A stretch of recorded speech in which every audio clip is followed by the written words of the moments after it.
Zapayım gibi diye fikir versen.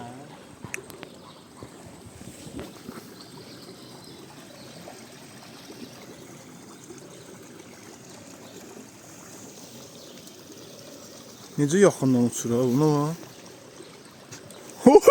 Hayda, bu nədir? Bildiği zaman arıyor adamı. O balık aktarır. Balığı var burada, tutur balık. Aa, gəlir ki. Burada balık var. Balık tutur o bazen. Şey tutabilirsen ha.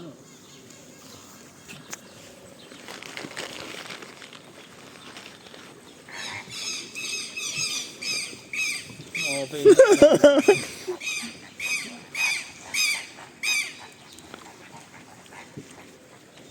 Təsəvvür et, qapını açıq qoysan, çıxır qapıdan gedir. Biz dedik axı, bu bax, qapını açıq qoysan, ikisini də çıxıb gedir. Uçar gedər ha. O pingvin səsləri var, Gəzməklər var pingvinlərin.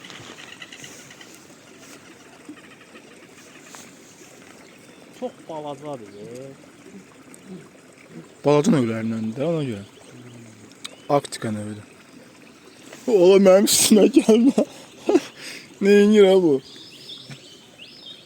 Yemədi onu. Sən onu için qoy da, tutumun bir dənə için qoy, gör necə yiyəcək. İçin qoy, için. Ürkütmədən ver. Ha.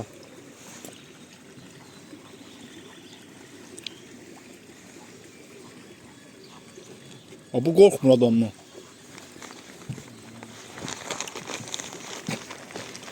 Ha, dənləyir.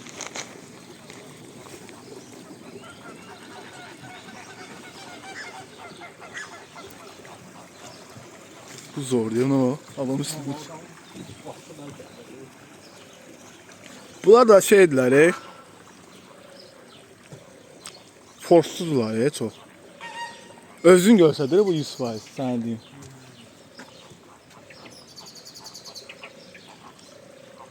Gör balaca tutuşu bizələ qorxur. Gör bunu biraz yekəsi olsa nə olur? Uydu, bu fərqlidir ya, buna bak. Başqa növdür, bunun adı nədir?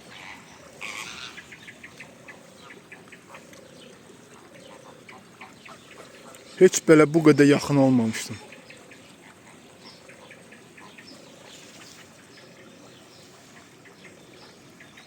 Hı?